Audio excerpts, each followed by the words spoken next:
तो आप समझ सकते हैं कि एक अकेली औरत और मैं, हम दोनों ने क्या क्या मतलब इस चीज़ से गुजरे होंगे। बहुत मतलब आई कैन नॉट, मैं एक्सप्रेस नहीं कर पाऊंगी। तो बोलते ना, जिन पे गुजरती है वही जान सकता है। बिल्कुल, हम समझ रहे हैं आपकी भावनाओं को। आप प्लीज हमारे साथ बने रहिए, हम बस आपके पास कुछ ही देर में आ रहे हैं। नगमा जी, जाहिर सी बात है आपके पास वक्त है, मैं आप अब इस चर्चा से रुखसत होने की बात कर रही हैं, लेकिन हम एक आखिरी सवाल आपसे लेना चाहेंगे। अभी आपने बात ही सुनी ज़ेबुन्निसा की बेटी की, उनके इमोशंस को अभी आपने महसूस भी किया होगा। चाहे हम संजय दत्त की बात करें, चाहे एक 70 साल की महिला की बात करें, कानूनी प्रक्रिया एक अलग जगह है, लेकिन एक मानवीय पहलू भी है, एक इमोशनल पहलू भी है जो इन तमाम लोगों के साथ जुड़ा होता है, उनके परिवारों के साथ जुड़ा होता है, उनके आसपास रहने वाले लोगों के साथ जुड़ा होता है। हम चाहेंगे कि आप अपने ख्याल इस बारे में बांटें कि ऐसा क्यों होता है कि कई बार आदमी अपने इमोशंस को रोक नहीं पाता। जैसा कि आपने संजय दत्त के बारे में कहा कि बहुत नर्म दिल के व्यक्ति हैं, लेकिन पत्रकारों से बातचीत करते समय भी आज वो आदमी फूट फूट कर रो रहा था। ऐसा क्यों होता है? देखिए, ये हर इंडिविजुअल के केस पे डिपेंड करता है। मेरे ख्याल से ज़ेबुन्निसा जी बहुत एजेड हैं, अभी 70 इयर्स की हैं, काफ़ी कुछ सह भी चुकी हैं, और एज को ध्यान में रखते हुए, मेडिकल कंडीशंस को ध्यान में रखते हुए, ऑब्वियसली अभी वो इतने साल कैसे निकालेंगी, ये सब उनको भी, उनके ऊपर भी मानसिक तौर पे, फिजिकल तौर पे उनके ऊपर भी ये सब वे कर रहा होगा। तो नेचुरली वो ब्रेक डाउन करेंगी ही कि एक चीज जो उन्होंने जिंदगी में नहीं की है और जिसका उससे कोई ताल्लुक नहीं है, उसके वजह से बिला वजह उनको ये सजा मिल रही है। बहरहाल सुप्रीम कोर्ट का वर्डिक्ट है, उसको कोई भी चैलेंज नहीं कर सकता, या कोई भी लेकिन इंसान तो इंसान ही होता है ना, और इंसान उस बात पर जरूर, और वो एक महिला है, एक एजेड महिला हैं, और उन्हें ये सारे दौर से गुजरना पड़ रहा है। तो आमतौर पे इंसान को थोड़ा सा धक्का लगता है या कोई किसी को कुछ कह देता है तो इंसान होने पर जरूर इंसान को एक ठेस लगती है। तो ये तो बहुत बड़ी चीज है, स्वाभाविक है कि एक इंसान इस पर रिएक्ट करेगा, और खास करके ऐसी महिला जो एक एज पर है। संजय दत्त का भी कुछ ऐसा ही केस है कि संजय दत्त भी एक भुगत चुके हैं सजा, और आज एक 18 महीने ही नहीं वो जेल में रहे हैं, बल्कि 20 साल से जो वो सहते आ रहे हैं, उनका परिवार सहते आ रहा है। 20 साल तक लोगों ने उनको टेररिस्ट सोचा, 20 साल तक ये समझा, आज उनका एक करियर फिर से कुछ पिकअप करने लगा है, और इंटेंशनली मेरे ख्याल से उनके दिमाग में ऐसा कुछ नहीं था, या सुप्रीम कोर्ट ने उन्हें एक टेररिस्ट नहीं ठहराया, बल्कि सिर्फ ये कहा है कि आर्म्स उनके पास में थे, और अगर उसमें उनको एक प्रावधान है, और जाहिर सी बात है कि बिल्कुल नहीं नगमा जी, वो कोई भी ऐसा फील करेगा जेल जाने से पहले कि उन्हें जेल जाना पड़ रहा है या कोई, तो संजय दत्त भी इंसान है ना, वो नहीं, हम आपकी बात बिल्कुल हम समझ रहे हैं आपकी बात में भी है जी, और हम सब इतना उनके लिए फील कर रहे हैं, तो वो खुद अपने लिए और उनका परिवार उनके लिए कितना कुछ नहीं फील कर रहा होगा। बिल्कुल काफी कठिनाइयों का सामना करना है, काफी लोगों का काम खत्म करना है, मीडिया उनके पीछे हाथ धो के पड़ी है, पब्लिक एक तरीके से अलग अलग ओपिनियन रख रही है, तो उन्हें अलग अलग कि अगर उन्हें एक बिल्कुल ये अलग अलग ओपिनियन की बात, क्यों नहीं उसे अवेल कर सकते, अलग अलग ओपिनियन की बात जो आ रही है, अब आइए इसी पर चर्चा करते हैं। अगर आप थोड़ी देर और रुक सके तो बड़ी मेहरबानी होगी। अब्बास जी, एक छोटा सा जवाब हम आपसे चाहेंगे, बहुत लंबा प्लीज जवाब मत दीजिएगा।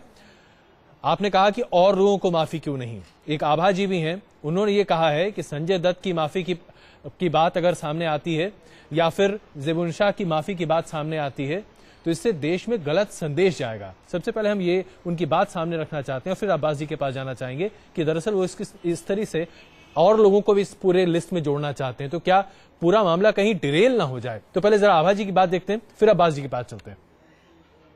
कि कानून में जो है ये भी प्रावधान है रेमिशन का, वो अरेस्ट हो जाएंगी, उसके बाद उनकी फैमिली रेमिशन के लिए अप्लाई कर सकती है कि सजा कम कर दी जाए।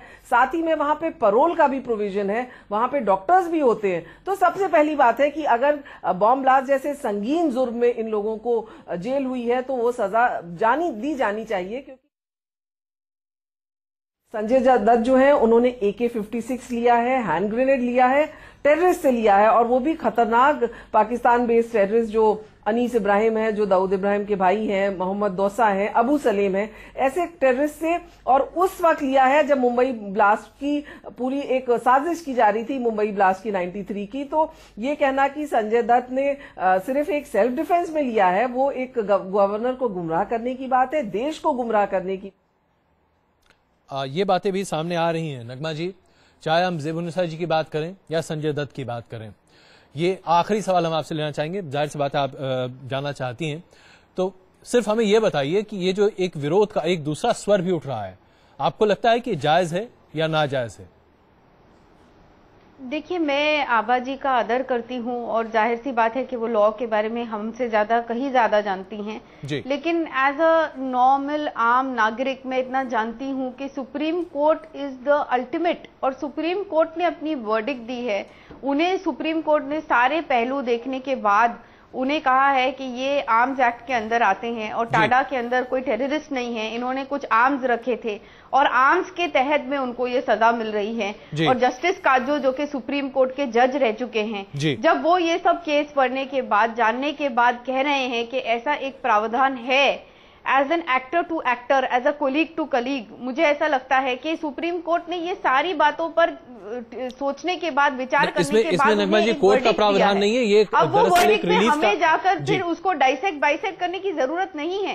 हम उसको डाइसेक्ट बाइसेक्ट करने का हमें कोई हक नहीं है, वो सुप्रीम कोर्ट कर चुकी है। करने के बाद उन्होंने एक वर्डिक्ट दिया है कि ये अब सिर्फ आर्म्स एक्ट के अंडर में आते हैं। नगमा जी वो आर्म्स एक्ट के अंडर में आने के नहीं, नगमा जी सवाल यहाँ पर दूसरा है। सवाल यहाँ पर है कि एक के तहत आने के बाद नगमा जी सवाल यहाँ पर है कि एक सेलिब्रिटी होने के नाते और एक बुजुर्ग होने के नाते दो लोगों की माफी की बात की जा रही है, इसमें कोर्ट ने अपने आदेश कर दिया है।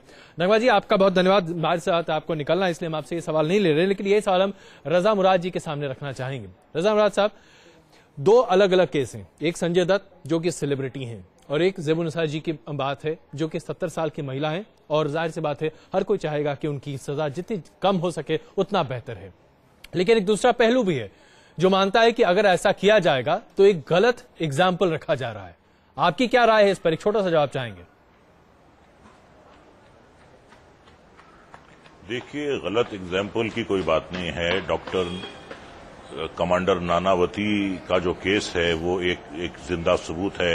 ये 1959 का केस है। और एक केस और मुझे याद है, लखनऊ में डॉक्टर गौतम मर्डर केस था जिसमें शमीम रहमानी को उनके कत्ल के जुर्म में उम्र कैद की सजा दी गई थी और 3 साल के बाद गवर्नर ने उनकी सजा जो है वो माफी में तब्दील कर दी थी और वो छूट गई थी।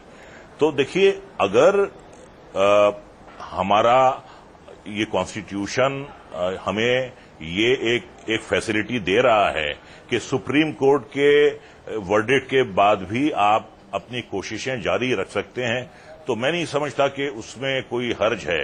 कोई उसमें हर्ज की बात नहीं है जी।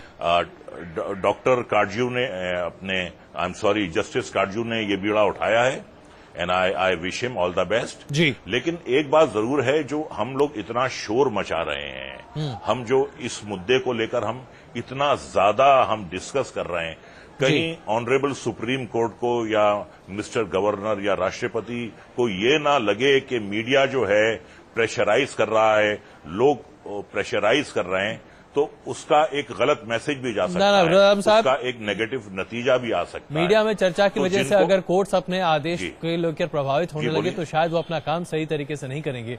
माफ कीजिएगा, मैं आपके इस राय से यहां तक इत्तेफाक नहीं रखूंगा। हाँ, लेकिन ऑप्शन हर किसी के पास होता है। ज़ेबुन्निसा की बेटी इस वक्त हमारे साथ मौजूद है। नहीं, मैंने क्या गलत बात कही? नहीं, बिल्कुल आपने कोई गलत बात नहीं की। मैं ये कह रहा हूं कि ऐसा प्रभाव हो, ऐसा लगता नहीं है।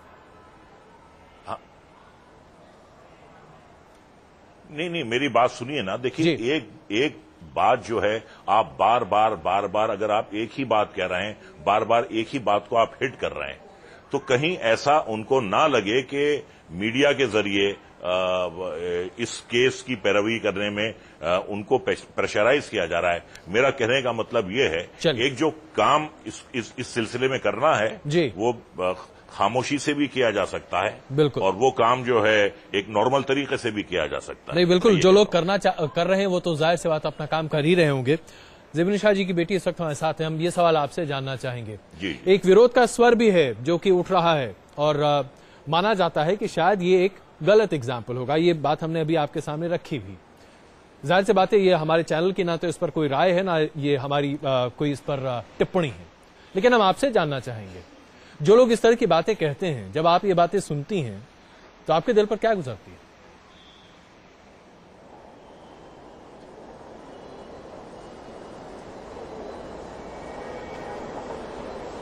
हेलो जी, आप हमारी आवाज सुन पा रही हैं? हेलो जी, आप हमारी आवाज सुन पा रही हैं? नहीं मैं आवाज नहीं। जी, हम आपसे ये जानना चाह रहे हैं कि आपने क्या कहा? हम सवाल ये पूछ रहे हैं कि अभी आभा जी जो कि बॉम्बे हाई कोर्ट के एक वरिष्ठ वकील हैं, उन्होंने कहा कि अगर आपकी मां का केस लिया जाए या संजय दत्त का केस लिया जाए, माफी की बात अगर आगे बढ़ाई जाती है तो एक गलत एग्जाम्पल रखता है सामने। जाहिर सी बात है न्यूज नेशन का इस पर कोई टेक नहीं है, बतौर चैनल हमारी इस पर कोई राय नहीं है, लेकिन हम आपसे जानना चाहेंगे जब इस तरह की बात सामने आती है तो आपके दिल पर क्या गुजरती है? ड्यू रिस्पेक्ट टू आभा सिंह, मैं एक चीज मैं एक चीज कहना चाहूंगी आभा सिंह को। जब उन्होंने कहा कि वहां पर डॉक्टर्स होते हैं, एक इंसिडेंट में नरेट करना चाहूंगी कि जब वो आर्थर रोड जेल में थी और उनकी तबीयत खराब हो गई थी तो डॉक्टर बुलाया गया था और उनको इंजेक्शन दिया गया था।